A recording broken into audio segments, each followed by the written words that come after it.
Viral video momen haru seorang ibu driver ojek online yang sukses membuat warganet terenyuh. Momen penuh haru ini terlihat di video unggahan akun TikTok @fitrialstri. Dalam video, seorang ibu yang berprofesi driver ojol itu sedih melihat anaknya tidak mempunyai sepeda.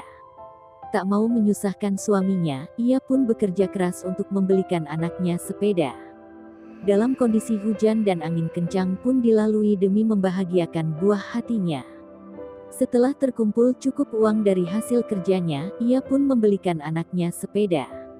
Sepeda itu dibeli dari temannya dalam kondisi bekas dengan harga Rp250.000.